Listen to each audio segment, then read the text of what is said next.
Hello dear students, myself Pawan Vijay, senior physics faculty Motion Kota. मैं आज आपके समक्ष उपस्थित हुआ हूँ जेईई मेन 2021 थर्ड अटेम्प्ट के सॉल्यूशंस को लेके।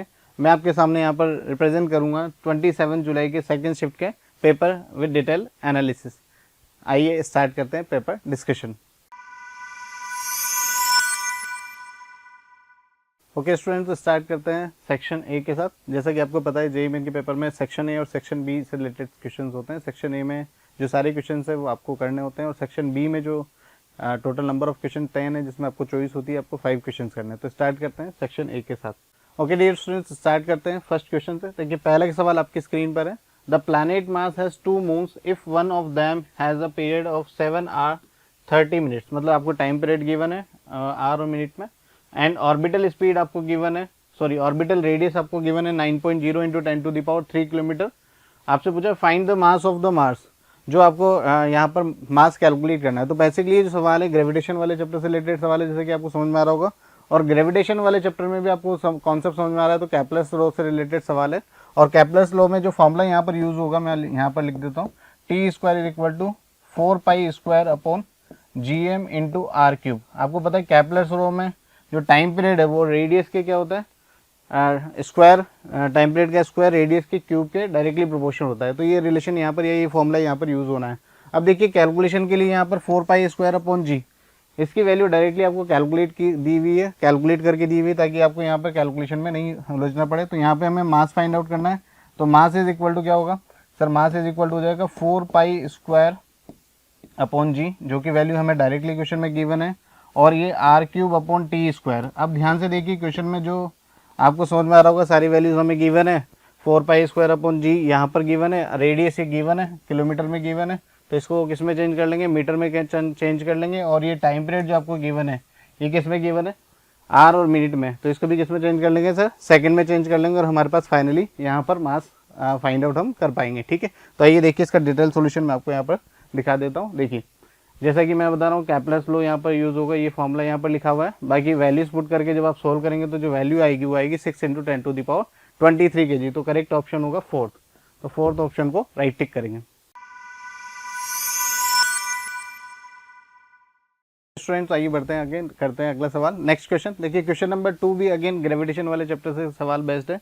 सवाल में क्या बोला देखिए, 2 identical particles of mass 1 kg each of go around a circle of radius capital R under the action of their mutual gravitational attraction, the angular speed of each particle। Basically यहाँ पर हमें क्या कैलकुलेट करना है, angular speed of each particle calculate करना है। देखिए सवाल में बेसिकली आपको क्या बोला है कि 2 पार्टिकल्स हैं जो एक दूसरे के म्यूचुअल अट्रैक्शन की वजह से क्या कर रहे हैं, एक सर्कुलर पाथ जिसकी रेडियस कितनी है R, मतलब ये सर्कुलर पाथ है, इसकी रेडियस R है। सपोज एक पार्टिकल यहाँ पर है जिसको मैं बोल देता हूँ M1, और दूसरा पार्टिकल यहाँ पर है जिसको बोल देता हूँ M2। ये दोनों एक दूसरे के ग्रेविटेशनल अट्रैक्शन फोर्स की वजह से क्या कर रहे हैं, इस सर्कुलर पाथ पर रिवॉल्व कर रहे हैं। तो आपसे पूछा है कि अगर दोनों का मास 1 kg है तो ये बताइए कि जो एंगुलर स्पीड होगी ईच पार्टिकल की वो क्या होगी। तो बहुत बेसिक सा सवाल है। अगर हम ग्रेविटेशन को कनेक्ट करें सर्कुलर मोशन से, तो सर्कुलर मोशन में जो रिक्वायर्ड जो फोर्स है, वो जो ग्रेविटेशनल फोर्स है वो यहाँ पर होगा। तो यहाँ पर सिंपली हमें ग्रेविटेशनल फोर्स जो है Gm1m2/r², इसको बैलेंस करना है कैसे, बेसिकली जो आपका सेंट्रीफ्यूगल फोर्स है, क्योंकि अगर अपन यहीं पर बैठ कर ऑब्जर्व करेंगे तो सूडो फोर्स हमें कंसिडर करना पड़ेगा। तो mv या m⍵² हम यहाँ पर बोल सकते हैं, क्योंकि हमें ओमेगा कैलकुलेट करना है तो r m⍵²r। अब यहाँ पे सिंपली हमें क्या फाइंड आउट कर लेना, ओमेगा की वैल्यू फाइंड आउट कर लेनी है। आप जैसा कि देख पा रहे हैं m1 m2 दोनों की वैल्यू क्या है, सेम है। तो m1 और m2 यहाँ पर हम क्या पुट कर देंगे, इक्वल पुट कर देंगे, और दोनों की वैल्यू कितनी है, 1 kg है, और ये m है ये भी 1 kg होगा डेफिनेटली। अब यहाँ से ओमेगा सॉल्व करेंगे तो ओमेगा की वैल्यू कैलकुलेट हो जाएगी। तो आइए देखिए इसका डिटेल सॉल्यूशन मैं आपको दिखा देता हूँ। जैसा कि मैं आपको बता रहा हूँ सर्कुलर पाथ पर इस तरह से रिवॉल्व कर रहे हैं, और यहाँ पे जो रिक्वायर्ड ग्रेविटेशनल फोर्स है वो बैलेंस होगा बेसिकली mr⍵² से, और m की वैल्यू जब आप 1 पुट करेंगे तो ओमेगा की वैल्यू यहाँ से कैलकुलेट करने पर आएगी 1/2 √G/r³। तो option 2 is correct here. 2 option को राइट टिक करेंगे। ओके डियर स्टूडेंट्स, करते हैं अगला सवाल। नेक्स्ट क्वेश्चन देखिए, नेक्स्ट सवाल जो बेस्ट है वो है यूनिट एंड डायमेंशन से, और यूनिट एंड डायमेंशन से मैच द कॉलम वाला क्वेश्चन यहाँ पर पूछा गया है। थोड़ा सा क्वेश्चन मैं बोलूँगा लेंदी, बट ऐसा नहीं है कि बहुत टफ सवाल है, बिल्कुल आसान सवाल है, और ऐसे सवाल फ्रिक्वेंटली एग्जाम में पूछे जाते हैं। और देखिए बेसिकली क्या क्या यहाँ पर तुमसे पूछा हुआ है। सबसे पहले कैपेसिटेंस सी, हमसे सबसे पहले कैपेसिटेंस सी को पूछा है कि कैपेसिटेंस सी का डायमेंशन क्या होगा। आप देख पा रहे हो एक तरफ तो क्या है फिजिकल क्वांटिटीज़ लिखी हुई है, दूसरी तरफ डायमेंशंस लिखे हुए हैं। तो आपको समझ में आ रहा होगा बेसिकली हमें क्या करना है, जो भी फिजिकल क्वांटिटी लिखी है उसका डायमेंशन फाइंड आउट करना है और मैच करना है। ये मैच द कॉलम वाला क्वेश्चन है, ठीक है। तो सबसे पहले हम बात करें कैपेसिटेंस की। तो कैपेसिटेंस से रिलेटेड जो फॉर्मूला आपको माइंड में क्लिक करना चाहिए वो Q बाई वी, ये फॉर्मूला क्लिक करना चाहिए। Q यहाँ पर चार्ज और V क्या है, पोटेंशियल, ठीक है। और पोटेंशियल को आप क्या लिख सकते हैं, पोटेंशियल को लिख सकते हैं W बाई क्यू। तो यहाँ से W बाई क्यू, तो ये हो जाएगा sir Q square by W। क्या हो जाएगा, Q स्क्वायर बाई W। तो Q स्क्वायर बाई W यहाँ पर हो गया। अब हमें इसका क्या कैलकुलेट कर लेना है, डायमेंशन कैलकुलेट कर लेना है।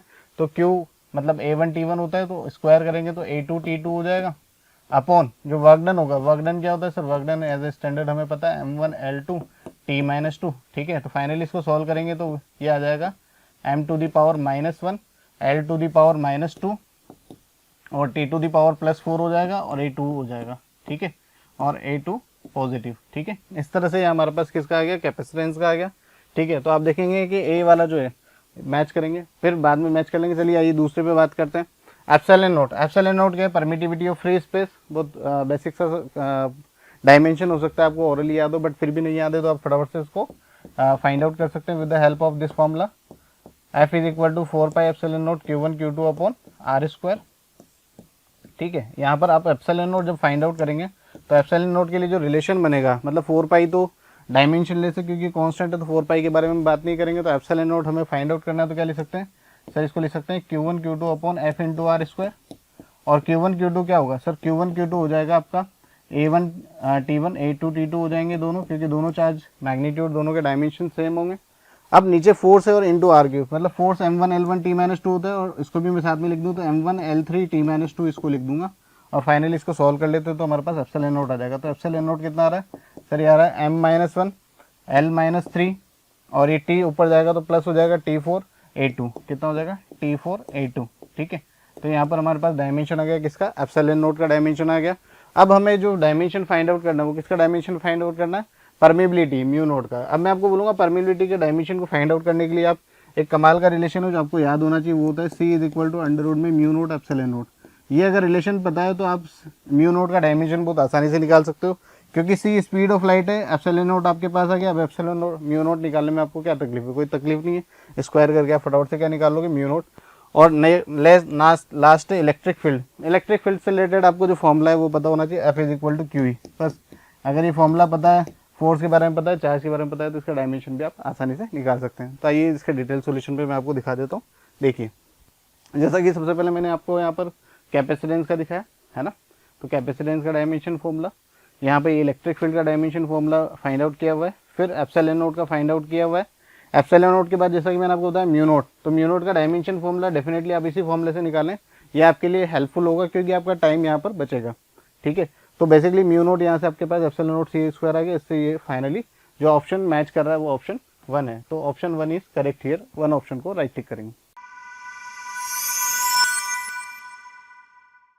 स्टूडेंट्स आइए बढ़ते हैं, करते हैं अगला सवाल। नेक्स्ट क्वेश्चन नंबर 4 जो है उसमें बोला है figure A and figure B shows 2 long straight wires of circular cross section, मतलब जो क्रॉस सेक्शन उनके कैसे सर्कुलर क्रॉस सेक्शन है, स्मॉल a एंड b। और आपको क्वेश्चन में गिवन है कि जो b है, मतलब जो b है रेडियस उसका क्या है, ज़्यादा है a से, carrying current capital I which is uniformly distributed across the cross sections, the magnitude of magnetic field B varies with the radius r and can be represented as. Basically आपको यहाँ पे जो ग्राफ प्लॉट करना है magnetic field और are के बीच में graph plot करना है, और जो दोनों कंडक्टिंग वायर हैं, जो लॉन्ग स्ट्रेट कंडक्टिंग वायर्स हैं, जो दो हैं कैपिटल और कैपिटल बी, इन दोनों की वजह से आपको मैग्नेटिक फील्ड वर्सेस आर का ग्राफ प्लॉट करना है। तो मैग्नेटिक फील्ड वर्सेस आर का जो रिलेशन होता है, मतलब मैग्नेटिक फील्ड जो है वो डिस्टेंस से किस तरह से डिपेंड करता है due to straight conducting wire. देखिए यहाँ पर मैं आपको इसका डिटेल सोल्यूशन दिखाता हूँ। तो बेसिकली मैग्नेटिक फील्ड के लिए जो फॉर्मूला होता है B is equal to mu naught I upon 2 pi होता है। दैट मीन्स मैग्नेटिक फील्ड जो है वो क्या डिपेंड करता है किस पे, इनवर्सली प्रोपोर्शनल होता है ए के। That means outside the conductor, मतलब आउटसाइड द जो आपका सर्कल है उसके बाहर जो होगा वो इनवर्सली प्रोपोर्शनल होगा किसके, ए के। तो आप देख पा रहे हैं कि जो बी है, आपको क्वेश्चन में क्या गिवन है कि बी इज ग्रेटर देन ए है ना। अब अगर ए की वैल्यू कम है तो उसके लिए मैग्नेटिक फील्ड की वैल्यू क्या होगी, ज़्यादा होगी। तो जो ग्राफ है जिसके लिए मैग्नेटिक फील्ड ज़्यादा इंक्रीज करता हुआ दिखाई दे रहा है वो करेक्ट होगा। तो आप देखिए यहाँ पर ऑप्शन जो है जिसमें मैग्नेटिक फील्ड ज़्यादा दिखाई दे रहा है, ए के लिए ज़्यादा दिखाई दे रहा है इस थर्ड ऑप्शन में, ठीक है। तो ये थर्ड वाला ऑप्शन यहाँ पर करेक्ट होगा, बाकी इनकरेक्ट होंगे। तो थर्ड ऑप्शन को आप राइट टिक करेंगे। ओके स्टूडेंट, तो करते हैं अगला सवाल। नेक्स्ट सवाल देखिए, नेक्स्ट क्वेश्चन में आपको बोला है the resistance of a conductor at 15 degree centigrade is 16 ohm and 100 degree centigrade at 20 ohm. Sorry, 100 degree centigrade पर जो रेजिस्टेंस है वो कितना गिवन है, 20 ओम।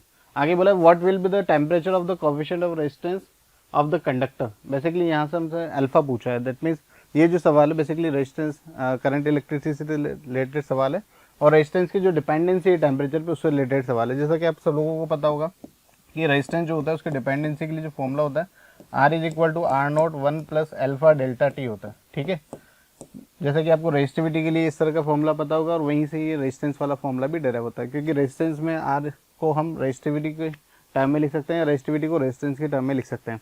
तो रेजिस्टेंस के लिए फॉर्मूला होता है। ठीक है, बस अब इस सवाल में इंपॉर्टेंट ये है कि आप एक बात समझे कि दो इक्वेशन यहाँ पर आपको बनानी होगी।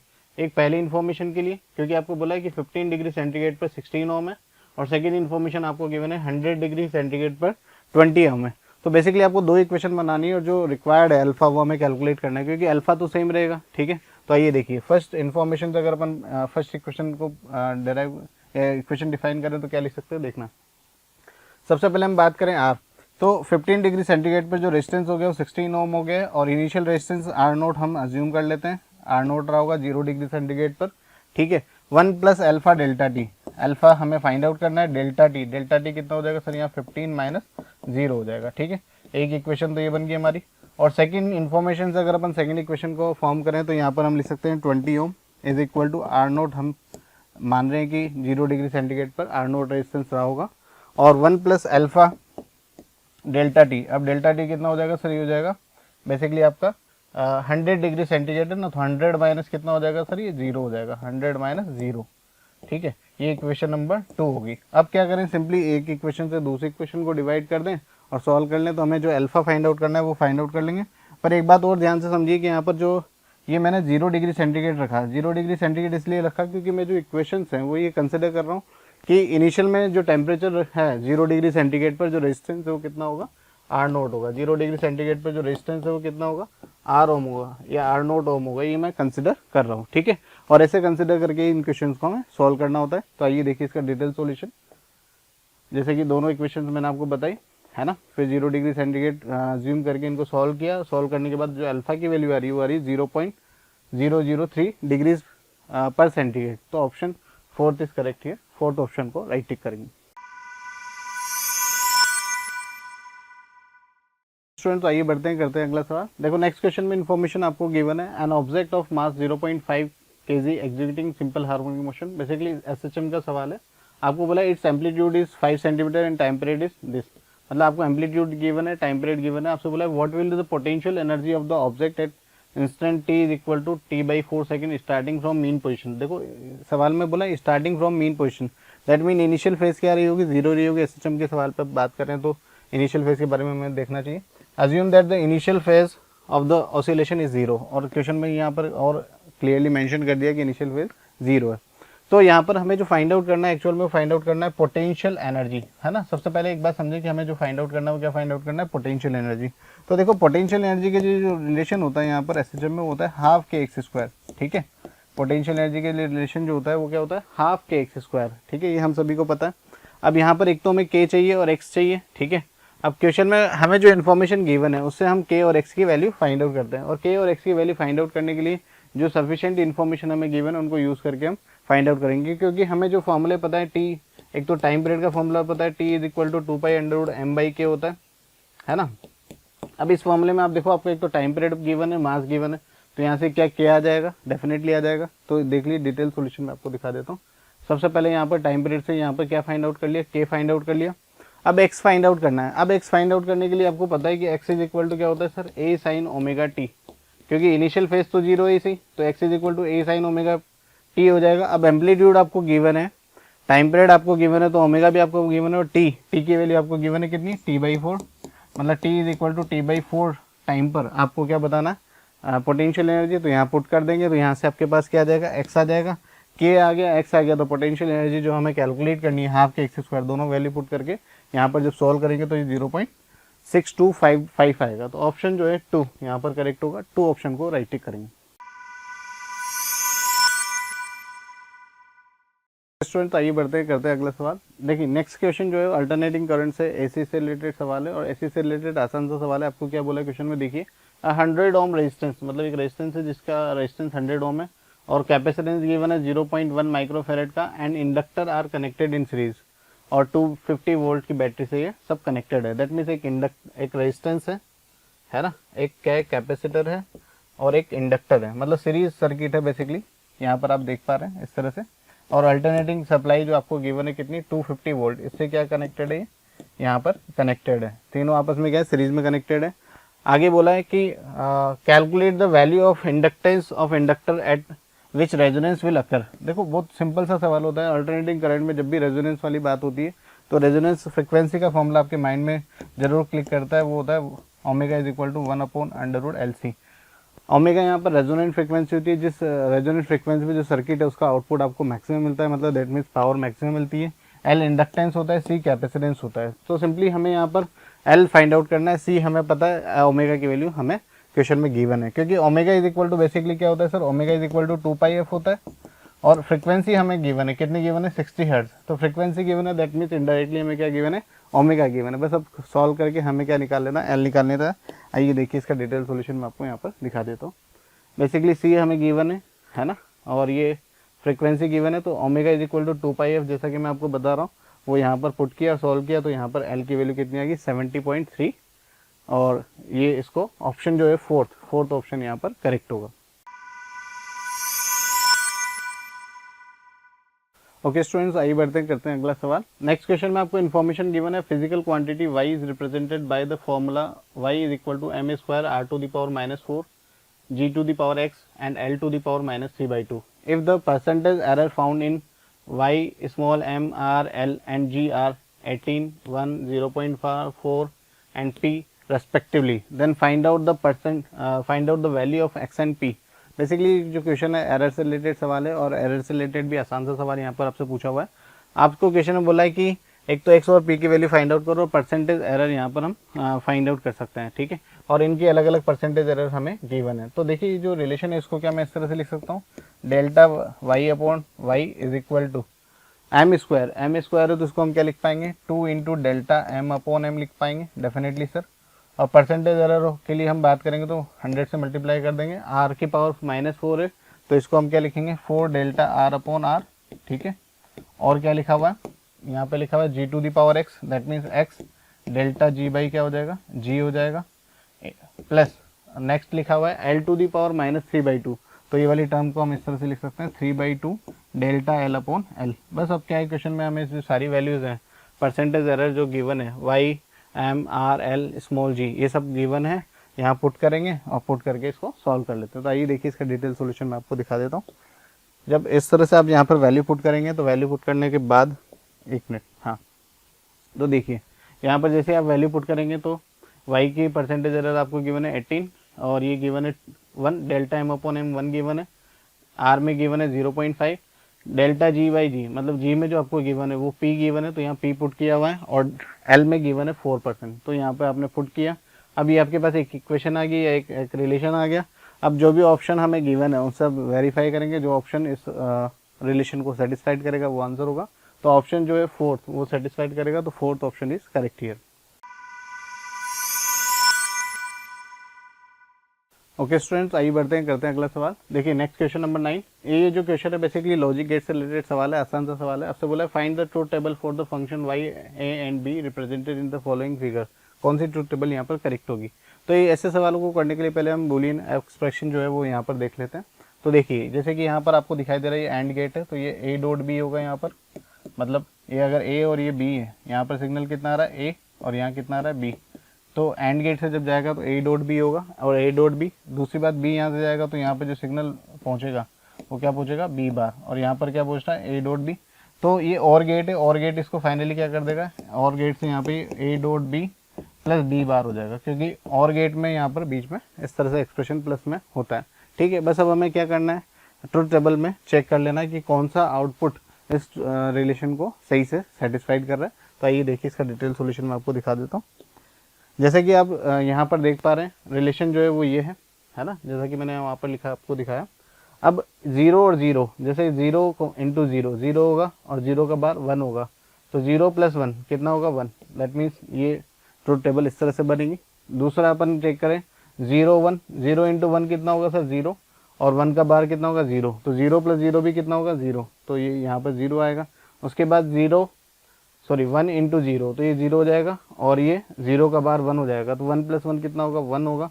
और इसी तरह से वन इंटू वन, वन होगा और वन का बार जीरो, तो वन प्लस जीरो कितना होगा, वन होगा। तो जो ट्रूथ टेबल है वो सेकंड वाले ऑप्शन में जो ट्रूथ टेबल है वो जो हम ट्रूथ टेबल यहाँ बनाएंगे उससे मैच करेगी, इसलिए option 2 is correct here.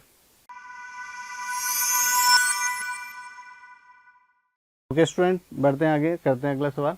Question number 10, इसमें बोला an electron and proton are separated by a large distance. एक इलेक्ट्रॉन एक प्रोटॉन है, दो एक दूसरे से लार्ज डिस्टेंस पर सेपरेट है। आगे बोला the electron start approaching the proton with energy 3 electron volt. मतलब जो प्रोटॉन इलेक्ट्रॉन है वो किसको अप्रोच करता है, प्रोटॉन को अप्रोच करता है, कितनी एनर्जी के साथ, 3 electron volt. The proton captures the electron and forms a hydrogen atom in second excited state. Basically second excited state, इस बात से समझिए कि जो स्टेट होगी, मतलब एन की जो वैल्यू होगी, एन की वैल्यू कितनी होगी, 3, मतलब नंबर ऑफ स्टेट कितना होगा, 3 एक्साइटेड स्टेट सेकंड बोला, इसका मतलब the resulting photon is incident on a photo sensitive metal of the threshold wavelength 4000 angstrom. मतलब जो थ्रेशोल्ड वेवलेंथ है जिस पर वो फोटोन को हम इंसिडेंट कर रहे हैं, उसका थ्रेशोल्ड वेवलेंथ कितना गिवन है, 4000 एंगस्ट्रॉम गिवन है। What is the maximum kinetic energy of the emitted photon is. Basically जो सवाल है फोटो इलेक्ट्रिक इफेक्ट से रिलेटेड सवाल है। फोटो इलेक्ट्रिक इफेक्ट में भी बेसिकली हमसे जो काइनेटिक एनर्जी पूछी है फोटोन की, जो के ई मैक्स का जो रिलेशन होता है ई माइनस फाइव, उससे रिलेटेड सवाल है। अब यहाँ पर एक बात ध्यान से समझिए, जो फाइव है उसके लिए तो हमें इन्फॉर्मेशन गिवन है, क्योंकि थ्रेशोल्ड वैल्यून जैसे हमें पता है, तो फाइव वर्क फंक्शन हम आराम से फाइंड आउट करते हैं। Phi is equal to H C by lambda naught, और इसकी वैल्यू जो है वो एज ए स्टैंडर्ड हम 12,400 एंगस्ट्रॉम में जब हमें दिया होता है वैल्यू, तो 4,000, तो इससे हमारे पास क्या आ जाएगा, 5 आ जाएगा। अब बात करते हैं एनर्जी की, तो एनर्जी जो होगी बेसिकली जो 3 इलेक्ट्रॉन वोल्ट से एनर्जी से जो वो आ रहा है उसको अप्रोच कर रहा है, और जो फोटोन है क्या कर रहा है, the proton captures the electron and forms a hydrogen atom in second excited state. Second excited state मतलब थर्ड स्टेट, और थर्ड स्टेट में जो एनर्जी होती है, आपको अगर हाइड्रोजन स्पेक्ट्रम के लिए एनर्जी का जो एनर्जी बैंड डायग्राम अगर आप पता है एज ए स्टैंडर्ड तो अच्छी बात है, नहीं पता तब भी आप वैल्यू फाइंड आउट कर सकते हैं। तो जैसा कि n is equal to 1, n is equal to 2, n is equal to 3, इन स्टेट्स पर आप क्या कैलकुलेट कर सकते हैं, एनर्जी कैलकुलेट कर सकते हैं। जैसा कि आपको पता है फर्स्ट स्टेट पर -13.6 होती है और यहाँ -3.4 होती है, इलेक्ट्रॉन वोल्ट में ये एनर्जीज होती है। अगर आपको एज स्टैंडर्ड पता है तो अच्छी बात, नहीं पता है तो भी इसके लिए एक फॉर्मूला होता है, एनर्जी जब आप किसी भी स्टेट पर कैलकुलेट करनी होती है तो -13.6 अपॉन n स्क्वायर, इस फॉर्मूले से आप एनर्जी को कैलकुलेट कर सकते हैं। ठीक है, तो एनर्जी थर्ड स्टेट पर जो होगी वो -1.51 इलेक्ट्रॉन वोल्ट होगी, और जैसा कि 3 इलेक्ट्रॉन वोल्ट से एनर्जी से वो आ रहा है, तो यहाँ से हम क्या फाइंड आउट कर लेंगे, जो एनर्जी ऑफ फोटोन है वो हमें यहाँ पर पता लग जाएगी। एनर्जी ऑफ फोटोन पता लग जाएगी तो काइनेटिक एनर्जी मैक्सिमम हम फाइंड आउट कर पाएंगे। तो देखिए इसका डिटेल सोल्यूशन मैं आपको यहाँ पर दिखाता हूँ। जैसा कि मैंने आपको बताया कि यहाँ पर जो थर्ड स्टेट में जो एनर्जी होगी वो -1.51 इलेक्ट्रॉन वोल्ट होगी थर्ड स्टेट पर, या सेकंड एक्साइटेड स्टेट, दोनों में से कुछ भी बोला जा सकता है। तो जो energy loss in energy emitted as a photon जो हो जाएगी वो कितनी हो जाएगी, 4.1, क्योंकि 3 इलेक्ट्रॉन वोल्ट और ये 1.51, तो टोटल कितना हो जाएगा 4.51 इलेक्ट्रॉन वोल्ट। अब हमारे पास एनर्जी आएगी फोटोन की, कितनी एनर्जी आएगी 4.51 इलेक्ट्रॉन वोल्ट। बस अब क्या करना है, जो रिलेशन हमारे पास के E max is equal to E minus 5 जो मैंने आपको बताया था, उसमें ई की वैल्यू पुट कर देनी है, के ई मैक्स आपका सोल्व होकर यहाँ से 1.41 इलेक्ट्रॉन वोल्ट आ जाएगा। ओके स्टूडेंट्स, नेक्स्ट क्वेश्चन देखो। नेक्स्ट क्वेश्चन बेस्ड है इलेक्ट्रोस्टैटिक्स चैप्टर से, और वहाँ से भी सिंपल इलेक्ट्रिक फील्ड वाला क्वेश्चन यहाँ पर पूछा हुआ है। आपसे पूछा हुआ है find what will the magnitude of electric field at point O as shown in the figure. That means हमें ओ पॉइंट पर ये जो चार्जेस आपको गिवन है ना, डी, ए, ई और एच और एफ और सी पॉइंट पर जो चार्जेस हैं उनकी वजह से ई पॉइंट पर net electric field find out करना है। ठीक है, और बेसिकली आपको जो लेंथ गिवन है एल एल एल सब जगह लेंथ जो गिवन है वो ओ से एल लेंथ गिवन है। ठीक है, इस तरह से। अब ई पॉइंट पर अगर अपन इलेक्ट्रिक फील्ड फाइंड आउट करते हैं तो यहाँ पर एक बात देखिए, जो ये वाला ए वाला जो चार्ज है और ये वाला एच वाला जो चार्ज है, क्या ये दोनों चार्ज एक ओ पॉइंट से इक्वल डिस्टेंस पर है और उनका मैग्नीट्यूड भी सेम है। तो इस एच की वजह से और इस ए की वजह से जो चार्जेस हैं इनकी वजह से इलेक्ट्रिक फील्ड ओ पॉइंट पर एक दूसरे को कैंसिल आउट कर देगा। दैट मीन्स इनकी वजह से इलेक्ट्रिक फील्ड नहीं होगा। बात करें इस 2Q और इस Q की वजह से, तो इस 2Q की वजह से इलेक्ट्रिक फील्ड इधर होगा और इस क्यू की वजह से इलेक्ट्रिक फील्ड उधर होगा, बट 2Q वाले की वजह से इलेक्ट्रिक फील्ड ज़्यादा होगा, तो रिजल्टेंट जो होगा 2Q और Q में वो किधर की तरफ मिलेगा, इधर की तरफ। तो ये Q और ये 2Q भी सॉल्व हो चुके हैं, दैट मीन्स इधर की तरफ इलेक्ट्रिक फील्ड मिलेगा, और उस इलेक्ट्रिक फील्ड का जो मैग्नीट्यूड होगा वो कितना होगा, बेसिकली KQ/R² होता है, तो यहाँ पे 2KQ/R² माइनस KQ/R², तो इधर की तरफ जो इलेक्ट्रिक फील्ड मिल जाएगा KQ/R² मिल जाएगा। दूसरी बात अगर अपन बात करें, ये वाला जो 2Q और ये वाला Q है, ये दोनों एक दूसरे के अपोजिट साइड है, तो इस Q और उस Q की वजह से फिर से एक आपको इलेक्ट्रिक फील्ड, जो रिजल्टेंट इलेक्ट्रिक फील्ड है इन दोनों की वजह से, मैं सिर्फ बात कर रहा हूँ अभी इन दोनों की वजह से, तो इन दोनों की वजह से रिजल्टेंट इलेक्ट्रिक फील्ड किधर मिलेगा, ऊपर की तरफ, और उसका मैग्नीट्यूड और इसका मैग्नीट्यूड, दोनों का मैग्नीट्यूड क्या होगा, सेम। अगर इसको E बोल रहा हूँ तो ये भी E होगा, और दोनों का मैग्नीट्यूड कितना होगा, KQ/R², सिंपल है ना। और बात करें ये वाला जो चार्ज और ये वाला जो चार्ज है, अब ये दोनों चार्ज भी क्या है, एक दूसरे के अपोजिट साइड है, तो इन दोनों की वजह से भी जो इलेक्ट्रिक फील्ड होगा ये 2Q वाले की वजह से उधर की तरफ होगा, है ना, और Q वाले की वजह से इधर होगा, तो Q वाले की वजह से जो होगा उसको ये 2Q वाला क्या कर देगा, कैंसिल आउट कर देगा, दैट मीन्स जो इनका रिजल्टेंट होगा वो इधर होगा। तो कुल मिला के आपके पास 3 इलेक्ट्रिक फील्ड्स होंगे यहाँ पर। इसको अगर मैं E' बोल दूँ, ये E और E है, तो E और E का तो रिजल्टेंट जो आ जाएगा √2E आ जाएगा, और ये E' उसके साथ क्या हो जाएगा, वेक्टर सम करके यहाँ पर resultant electric field find out कर सकते हैं। तो आइए मैं दिखाता हूँ इसका डिटेल सॉल्यूशन आप लोगों को। जैसा कि आप देख पा रहे हैं यहाँ पर E1 E2 जो मैंने आपको बताया इलेक्ट्रिक फील्ड, उनके मैग्नीट्यूड KQ/L² सेम है। दूसरी बात आप यहाँ पर फाइंड आउट करेंगे जब E3 या जो ये वाले जो इलेक्ट्रिक फील्ड है ना, क्योंकि ये इनकी जो डिस्टेंस है वो डिस्टेंस कितनी जाएगी, ये बेसिकली 2L और ये भी 2L, तो ये वाली डिस्टेंस कितनी जाएगी, अंडर में 4L² + 4L² 8L हो जाएगी, तो वहाँ से कैलकुलेट करके फाइनली इलेक्ट्रिक फील्ड हम फाइंड आउट कर पाएंगे। ठीक है,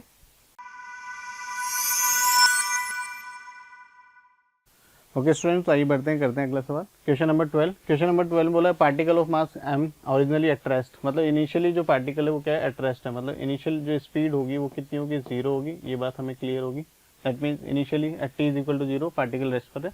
आपको बोला subjected to a force whose direction is constant but magnitude varies with time according to the relation, मतलब जो डायरेक्शन है वो तो सेम है, मतलब वो तो कांस्टेंट है, डायरेक्शन चेंज नहीं हो रही, बट जो फोर्स है उसका मैग्नीट्यूड इस रिलेशन के अकॉर्डिंगली चेंज हो रहा है। ये क्वेश्चन में हमें मेंशन्ड फोर्स का जो मैग्नीट्यूड है F = F01 minus T minus T/T का होल स्क्वायर, और ब्रैकेट क्लोज, इस तरह से हमें फोर्स का रिलेशन गिवन है। F0 T कांस्टेंट है। The force act only for the time interval 2T, मतलब इनिशियल जो 0 से जब स्टार्ट हुई जर्नी और 2T टाइम इंटरवल तक जर्नी यहाँ पर चल रही है, जैसे क्वेश्चन में हमें मेंशन्ड है। आपसे पूछा the velocity v of the particle after 2T time. Basically जो क्वेश्चन है वेलोसिटी हमसे यहाँ पर पूछी कितने टाइम बाद, 2T टाइम बाद, दैट मीन्स जो फाइनल वेलोसिटी हमसे यहाँ पर पूछी और इनिशियल वेलोसिटी 0 गिवन है और फोर्स का रिलेशन गिवन है। तो आप ध्यान से समझिए, ये जो सवाल है ये बिल्कुल काइनेमेटिक्स का सवाल है, और काइनेमेटिक्स में भी सिंपल आप ध्यान से समझिए कि मास आपको गिवन है, ये फोर्स गिवन है, तो फोर्स और मास का आपको पता है एक रिलेशन होता है, F = m है। F = m जैसे आप लिखेंगे तो एक्सेलरेशन आपके पास आ जाएगा, है ना, क्योंकि इसको पूरी क्वांटिटी को अगर अपन मास से डिवाइड कर दे तो एक्सेलरेशन आ गया। अब एक बार एक्सेलरेशन आ गया तो एक्सेलरेशन को हम क्या लिख सकते हैं सर, वेलोसिटी के टाइम, वेलोसिटी और टाइम के फॉर्मेट में लिख सकते हैं, A = dv/dt, और dv/dt लिख के फिर इंटीग्रेट करके फाइनल जो हमें फाइंड आउट करना है फाइनल वेलोसिटी, वो हम फाइंड आउट कर सकते हैं। तो ऐसे सवाल आपने पहले भी प्रैक्टिस किए होंगे, ट्राई किए होंगे, और फिर से एक सवाल अपन ये डिस्कस करते हैं इसका डिटेल सॉल्यूशन। आइए देखिए, जैसा कि मैंने आपको बोला कि मास से डिवाइड कर देंगे तो एक्सेलरेशन आ जाएगा फोर्स को, तो ये मास से डिवाइड कर दिया और सेपरेट कर दिया, और dv/dt एक्सेलरेशन को लिख दिया। अब क्या करना है, बोथ साइड इंटीग्रेट करना है, कैलकुलेशन है थोड़ी सी यहाँ पे, इंटीग्रेशन है, ये तो आप आराम से कर ही लेंगे। तो यहाँ पे जो वेलोसिटी आ जाएगी फाइनली वो आ जाएगी v = 4F0T/3m, तो फाइनल आंसर होगा आपका फोर्थ ऑप्शन। तो fourth option is correct here. Okay student, next question देखो। नेक्स्ट क्वेश्चन बेसिकली आपका बेस्ड है मॉडर्न फिजिक्स से रिलेटेड, और मॉडर्न फिजिक्स में भी जो आपका एटम्स है वहाँ से सवाल है, बोर्स थ्योरी से रिलेटेड कहीं ना कहीं कनेक्ट किया है सवाल को। आइए देखिए क्या दिया है सवाल में। कुछ स्टेटमेंट दिए और उन स्टेटमेंट्स के बारे में हमसे पूछा है कि कौन सा स्टेटमेंट करेक्ट है और कौन सा स्टेटमेंट इनकरेक्ट है। आपको बोला है चूज द करेक्ट स्टेटमेंट, मतलब हमें सेलेक्ट करना है करेक्ट स्टेटमेंट। फर्स्ट स्टेटमेंट आपको लिखा हुआ है atoms of each element emit characteristics spectrum. अब बात करें एटम्स की, तो हमें बिल्कुल क्लियरली ये बात पता है कि जो एटम्स है वो कैरेक्टरिस्टिक्स स्पेक्ट्रम को इमिट करते हैं, दैट मीन्स उनका इमिशन स्पेक्ट्रम हमने डिस्कस किया है। इमिशन स्पेक्ट्रम होता है, हर एटम का जो इमिशन स्पेक्ट्रम होता है वो क्या होता है, यूनिक होता है, बिल्कुल यूनिक होता है। ठीक है, तो ये ऑप्शन जो है ए, या स्टेटमेंट जो है वो ए, वो करेक्ट होगा। तो स्टेटमेंट ए को मैं यहाँ पर करेक्ट टिक कर देता हूँ। बात करते हैं ऑप्शन बी की। ऑप्शन बी बोला according to Bohr's postulate an electron is hydrogen atom revolves in the stationary orbit, है ना। अकॉर्डिंग टू बोर मतलब बहुत बेसिक सी बात है कि जो बोर ने पोस्टुलेट दिए थे उसमें बात क्लियरली मेंशन है कि जो कोई भी एटम है उसके जो आउटर मोस्ट ऑर्बिट्स हैं उसमें जो इलेक्ट्रॉन है वो क्या करते हैं, रिवॉल्व करते हैं। और यही बात इसने बोली according to Bohr's postulate an electron in hydrogen atom revolves in a certain stationary orbit. बिल्कुल सही बात है, सर्टेन स्टेशनरी ऑर्बिट में इलेक्ट्रॉन रिवॉल्व करते हैं, तो बी स्टेटमेंट भी करेक्ट है। ठीक है, बात करते हैं सी ऑप्शन की। सी ऑप्शन बोले the density of nuclear matter depends on the size of the nuclei या साइज ऑफ द न्यूक्लियस। बिल्कुल इनकरेक्ट स्टेटमेंट है, क्योंकि हमें ये बात बिल्कुल क्लियरली पता है कि जो न्यूक्लियाई है उसकी जो डेंसिटी है वो कांस्टेंट होती है और उसका जो ऑर्डर होता है वो 10⁻17 kg पर मीटर क्यूब होता है। ठीक है, ये आपको एज ए स्टैंडर्ड पता होगा, साइज पे डिपेंड नहीं करता। तो option C is incorrect here, C option incorrect होगा। बात करते हैं डी ऑप्शन की। डी ऑप्शन बोला a free neutron is stable but a free proton decay is possible.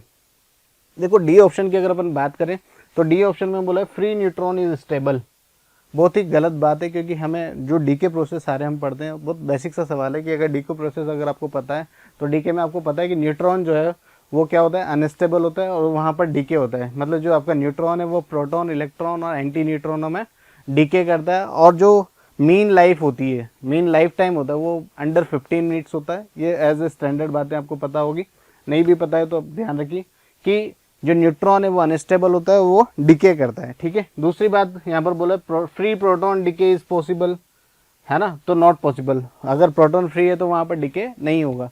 तो दोनों बातें बिल्कुल गलत है कि न्यूट्रॉन स्टेबल होता है, बिल्कुल इनकरेक्ट बात, और प्रोटॉन डिके होगा, फ्री प्रोटॉन नहीं, डिके नहीं होगा। बोलो क्लियर। बात करते हैं ई ऑप्शन की। ई ऑप्शन में बोला radio activity is indication of the instability of a nuclei. बिल्कुल सही बात है, क्योंकि कोई भी जो न्यूक्लियाई है अगर वो रेडियो एक्टिव प्रॉपर्टी या रेडियो एक्टिव उसके अंदर प्रॉपर्टी है तो वो इसलिए क्योंकि वो क्या हुआ है, अनस्टेबल। कोई भी न्यूक्लियर अपने आप को स्टेबल बनाने के लिए कंटिन्यूसली डिके करता है, जिसी प्रोसेस को हम बोलते हैं रेडियो एक्टिविटी प्रोसेस या रेडियो एक्टिविटी। और ये बिल्कुल सही स्टेटमेंट है, तो इसलिए मैं बोलूँगा कि ऑप्शन ई भी यहाँ पर करेक्ट है।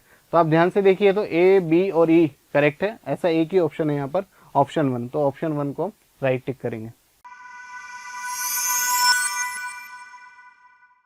ओके स्टूडेंट, तो आइए बढ़ते हैं, करते हैं अगला सवाल। क्वेश्चन नंबर 14 देखो, आपके इसमें बोला है 2 कार्डिनेट इंजन ए एंड बी।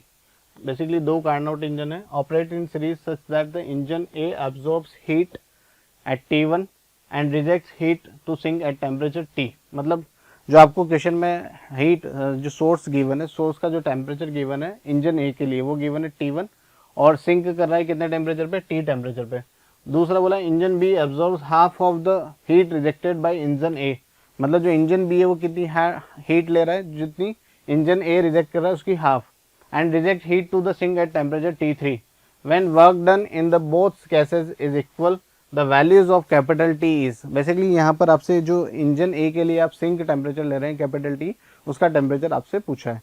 तो जैसे कि हमें हीट इंजन के लिए वर्क डन की बात हमें पता है, जैसे कि सपोज करो कोई भी हीट इंजन है और इस हीट इंजन में आप बात करें कि हीट इंजन से क्या हो रहा है, वर्क डन हो रहा है। वर्क डन के लिए जो हम यहाँ पर रिलेशन यूज करते हैं W is equal to 1 - Q2/Q1, ये रिलेशन हम यहाँ यूज करते हैं। और ये रिलेशन को हम कार्नोट इंजन के लिए अगर टेम्परेचर की टर्म में लिखना चाहें तो इसको हम लिख सकते हैं 1 - T सिंक/T सोर्स, है ना। ये फॉर्मूला इस तरह से हम लिख सकते हैं। अब यहाँ पर जो इन्फॉर्मेशन हमें गिवन है, एक तो हमें गिवन है इंजन ए के लिए और एक गिवन है इंजन बी के लिए। और इंजन ए और बी, इंजन बी दोनों आपस में क्या कनेक्टेड है सर, सीरीज में कनेक्टेड है। और जो इन्फॉर्मेशन हमें गिवन है उसके बेसिस पे हम दोनों के वर्क डन अलग अलग फाइंड आउट कर लेते हैं और उन दोनों वर्क डन को क्या कर लेते हैं, इक्वल कर लेते हैं। तो उससे हमारे पास क्या आ जाएगी, स्मॉल टी की जो वैल्यू आ जाएगी in terms of T1 and T3। तो आइए इसका डिटेल सॉल्यूशन मैं आपको यहाँ पर दिखा देता हूँ। जैसा कि मैंने आपको बताया कि दोनों सीरीज में जैसे क्वेश्चन में इन्फॉर्मेशन गिवन ही है, वर्क डन के लिए जो रिलेशन होता है वही रिलेशन होता ही है। और इसको टी की टर्म में इस तरह से लिख सकते हैं। तो W is equal to 1 - Q2/Q1 is equal to 1 - T/T1। तो यहाँ से Q2/Q1 ही आ जाता है। इसी तरह से बी वाले इंजन के लिए, जैसे कि बी वाले इंजन के लिए क्वेश्चन बोला है कि यहाँ पर जो हीट ये रिजेक्ट करता है उसका हाफ हीट कौन लेता है, कंज्यूम करता है, इंजन बी उसको एब्जॉर्ब करता है। ठीक है, तो Q2/2 यहाँ पर लिखा हुआ है और Q3 वो इंजन सिंक में, मतलब ये वाला क्या है, ये सिंक है किस इंजन के लिए, इंजन बी के लिए, ठीक है। तो दोनों के लिए वर्क डन का जो रिलेशन है वही फॉर्मूला दोनों जगह यूज करेंगे। यहाँ पर Q3/Q1, ध्यान से देखिए यहाँ पर मैंने जो वर्क डन का फॉर्मूला लिखा था 1 - Q2/Q1, है ना। तो Q2 बेसिकली क्या है, यहाँ पर जो हीट है ना, वो यहाँ पर कितनी थी, इसके ऊपर वाले रिलेशन में देखिए Q2/Q1 ये हमारे पास आ गया। बट इस रिलेशन में जो Q1 होगा, है ना, दैट मीन्स वो क्या होगा, जो हीट एब्जॉर्ब कर रहा है ना, क्योंकि उसने जो हीट रिजेक्ट की वही एब्जॉर्ब कर रहा है, उसका हाफ एब्जॉर्ब कर रहा है, जैसा कि क्वेश्चन में इन्फॉर्मेशन हमें गिवन है, ये लिखा हुआ देखिए यहाँ पर। Engine B absorbs half of the heat rejected by engine A, इसलिए यहाँ पर ये Q/2 कर रहा है, Q2/2 कर रहा है, ठीक है। तो यहाँ से रिलेशन हमारे पास आ जाता है, एक रिलेशन ये आ जाता है। दोनों रिलेशन को इक्वेट कर लेंगे, क्यों इक्वेट कर लेंगे, क्योंकि क्वेश्चन में बोला है कि दोनों वर्क डन आपस में क्या है, इक्वल है, दोनों वर्क डन इक्वल है, तो वहां से हमारे पास टी कैलकुलेट होकर आएगा इस तरह से। तो ऑप्शन जो होगा 1 वो करेक्ट होगा, 1 ऑप्शन को राइट टिक करेंगे। ओके स्टूडेंट, नेक्स्ट क्वेश्चन देखिए, क्वेश्चन नंबर 15 जो बेस्ड है बेसिकली यहाँ पे दो कॉन्सेप्ट यूज हो रहे हैं, एक तो सिंपल पेंडुलम का और एक कैपेसिटर वाला कॉन्सेप्ट यूज हो रहा है, ठीक है। आइए देखते हैं सवाल में क्या दिया हुआ है। A simple pendulum of small mass m length l and charge q suspended in the electric field produced by two conducting parallel plates as shown in the figure, the value of deflection of the pendulum in equilibrium position will be. Basically एक बात समझिए कि जब भी हम pendulum के सवाल करते हैं तो एक बात मैं यहाँ पर बता देता हूँ कि पेंडुलम वाले क्वेश्चन में जैसे कि सिंपल पेंडुलम है और ये यहाँ पर इस तरह से है ना, इस तरह से सिंपल पेंडुलम, और ये सिंपल पेंडुलम अगर कोई दूसरा इफेक्ट नहीं है तो सिंपल पेंडुलम इस तरह से रहेगा, ठीक है। थीटा यहाँ पर क्या होगा, 0 होगा। बट सपोज करो यहाँ पर इलेक्ट्रिक फील्ड है, क्या है, इलेक्ट्रिक फील्ड, क्योंकि पेंडुलम जो क्यू चार्ज है और उसका मास कितना है, m आपको गिवन है। तो इलेक्ट्रिक फील्ड होने की वजह से सपोज ऐसा इलेक्ट्रिक फील्ड है for example, electric field for example अगर इस तरह से है, तो जो पेंडुलम होगा ये क्या होगा, इस तरह से यहाँ कहीं जाके क्या होगा, स्टेबल होगा, और कोई एंगल थीटा यहाँ पर ये बना रहा होगा, तो थीटा एंगल पे ये स्टेबल होगा, और थीटा एंगल पे जब स्टेबिलिटी आएगी तो यहाँ पे टेन थीटा जो होगा, tan theta is equal to क्या होगा sir, tan theta is equal to यहाँ पर होगा QE/mg, क्या होगा QE/mg, है ना। तो ध्यान से समझिए कि जब भी इलेक्ट्रिक फील्ड की वजह से अगर अपन चार्ज पार्टिकल की बात करें तो यहाँ पे tan theta is equal to QE/mg होगा, क्योंकि mg और QE यहाँ पर दो फोर्स होंगे, एक तो mg की वजह से मास की वजह से फोर्स होगा, इलेक्ट्रिक फोर्स जो QE है वो हॉरिजॉन्टल डायरेक्शन में एक्ट करेगा और वर्टिकल डायरेक्शन में एक्ट करेगा, तो यहाँ पे रिलेशन आपको एस्टेब्लिश्ड हो जाएगा। अब इस फॉर्मूले में हमें थीटा फाइंड आउट करना है, तो थीटा फाइंड आउट करना है तो tan इनवर्स QE/mg हो जाएगा। पर अब यहाँ पर इंपॉर्टेंट ये है कि हमें इलेक्ट्रिक फील्ड फाइंड आउट करना है, क्या फाइंड आउट करना है, इलेक्ट्रिक फील्ड। और कैपेसिटर के अंदर इलेक्ट्रिक फील्ड के लिए जो फॉर्मूला होता है E, वो होता है Q/A/ε0, मतलब electric field inside the capacitor जो हम फाइंड आउट रिलेशन देखते हैं, E is equal to Q/A/ε0। और इस रिलेशन में भी एक बात यहाँ पर ध्यान से समझिए कि आपको क्या फाइंड आउट करना है, Q फाइंड आउट करना है, चार्ज कि कितना चार्ज फ्लो होगा। जैसा कि आप देख पा रहे हैं कि दोनों कैपेसिटर, एक तो ये और यहाँ पर एयर है, यहाँ पर क्या है, मीडियम है, ये दोनों कैपेसिटर आपस में किससे में कनेक्टेड है, सीरीज कॉम्बिनेशन में कनेक्टेड है। और सीरीज कॉम्बिनेशन में कनेक्टेड है तो दोनों की जो कैपेसिटेंस है अगर C1 C2 में अज्यूम कर लो तो Q जो होगा वो Q बेसिकली कितना हो जाएगा, वो Q हो जाएगा C इक्विवेलेंट इंटू V, और C इक्विवेलेंट कितना होगा, C1 C2 upon C1 plus C2 into V, और V हो जाएगा यहाँ पर total potential V1 plus V2। तो चार्ज हमारे पास आ जाएगा, इलेक्ट्रिक फील्ड आ जाएगा, और ये वैल्यू यहाँ पुट कर देंगे तो हमारे पास फाइनली क्या आ जाएगा, थीटा, जो डिफ्लेक्शन हमसे पूछा है। तो आइए देखिए इसका डिटेल सॉल्यूशन मैं आपको यहाँ पर दिखाता हूँ। तो ध्यान से देखिए यहाँ पर, जैसा कि आप देख पा रहे हैं, सबसे पहले क्या कैलकुलेट कर लिया, चार्ज कैलकुलेट कर लिया, या ये रिलेशन जो मैं आपको बोल रहा हूँ ये रिलेशन किस तरह से आया, ये फ्री बॉडी डायग्राम आप देख रहे हैं कि tan theta is equal to QE/mg क्यों आया, क्योंकि T sin थीटा और T cos थीटा टेंशन को बैलेंस करके, ये आपने वैसे सवाल किए भी होंगे। तो tan theta is equal to क्या आ जाएगा, QE/mg आ जाएगा। कैपेसिटर सीरीज में है तो सीरीज कॉम्बिनेशन के लिए ये इक्विवेलेंट कैपेसिटेंस हो जाएगा, और इलेक्ट्रिक फील्ड यहाँ से हम फाइंड आउट कर लेंगे और फिर वैल्यू यहाँ पर पुट करके फाइनली सॉल्व कर लेंगे। तो फाइनल आंसर जो होगा वो होगा ऑप्शन 4। तो फोर्थ ऑप्शन को राइट टिक करेंगे। ओके स्टूडेंट्स, नेक्स्ट क्वेश्चन देखिए। नेक्स्ट क्वेश्चन में आपको बेसिकली जियोमेट्रिकल ऑप्टिक्स से, प्रिज्म से रिलेटेड सवाल है, और प्रिज्म से रिलेटेड बेसिक सा सवाल है। जब भी आप प्रिज्म में एंगल ऑफ डेविएशन और एंगल ऑफ इंसिडेंस के बीच में ग्राफ प्लॉट करते हैं तो आपको पता है वो ग्राफ कुछ ऐसा होता है, ऑप्शन 2 जैसा, है ना, बाकी और पॉसिबल नहीं है। और जो रिलेशन होता है डेविएशन वो होता है I plus E minus A। But यहाँ पे जो हमें फाइंड आउट करना है वो एंगल ऑफ डेविएशन और एंगल ऑफ इंसिडेंस के बीच में ग्राफ प्लॉट करना है। और ये बात हमें बिल्कुल क्लियरली पता है कि एक एंगल ऐसा होता है जिस पर जो एंगल ऑफ डेविएशन होता है मिनिमम होता है, जिससे हम क्या बोलते हैं I is equal to E। यहाँ पर I इज इक्वल टू क्या होता है E। मतलब एंगल ऑफ इंसिडेंस और एंगल ऑफ इमर्जेंस जब इक्वल होते हैं तो डेविएशन प्रिज्म में मिनिमम हमें मिलता है। तो और कोई पॉसिबिलिटीज नहीं है, तो ऑप्शन 2 इज करेक्ट ही है। ओके स्टूडेंट्स, आइए करते हैं नेक्स्ट सवाल। नेक्स्ट क्वेश्चन में आपको बोला 1 mole of an ideal gas is taken throughout the adiabatic process where the temperature rises 27 to 37 if the ideal gas is composed by of a polar atomic molecule that has 4 vibrational modes, which of the following is true। Basically work done के लिए यहाँ पर हमसे पूछा है, और work done find out करने के लिए जो फॉर्मूला यहाँ पर होता है W इज इक्वल टू होता है NR delta T upon gamma -1। ठीक है, तो यहाँ पे बेसिकली गामा हम फाइंड आउट कर पाएंगे जब हमें डिग्री ऑफ फ्रीडम पता होगा, और गामा के लिए जो रिलेशन होता है वो होता है 1 + 2/f। ठीक है, अब डिग्री ऑफ फ्रीडम की अगर हम बात करें तो जैसा कि क्वेश्चन में बोला है, if the ideal gas is composed of polo atomic molecules that has 4 vibrational modes. Polo atomic जो है डिग्री ऑफ फ्रीडम की अगर हम बात करें तो डिग्री ऑफ फ्रीडम कितनी होगी, 3 तो ट्रांसलेटरी होगी, क्योंकि पोलो एटॉमिक बोला है तो ट्रांसलेटरी और रोटेशनल तो होनी है, तो 3 और 3 ट्रांसलेटरी 3 रोटेशनल, मैं यहाँ लिख देता हूँ, ये ट्रांसलेटरी ये रोटेशनल। और क्वेश्चन में बोला है 4th वाइब्रेशनल मोड्स, मतलब 4 वाइब्रेशन, एक वाइब्रेशन में 2, तो 4 × 2 कितना हो जाएगा, 8 हो जाएंगे वाइब्रेशन। तो टोटल डिग्री ऑफ फ्रीडम कितनी हो जाएगी सर, ये हो जाएगी 14। अब ये डिग्री ऑफ फ्रीडम यहाँ पुट कर देंगे तो यहाँ से गामा हमारे पास आ जाएगा, तो गामा इज इक्वल टू 1 + 2/14, तो ये हो जाएगा 1 + 1/7। दैट मीन्स गामा की वैल्यू जो आ जाएगी वो 8/7 आ जाएगी।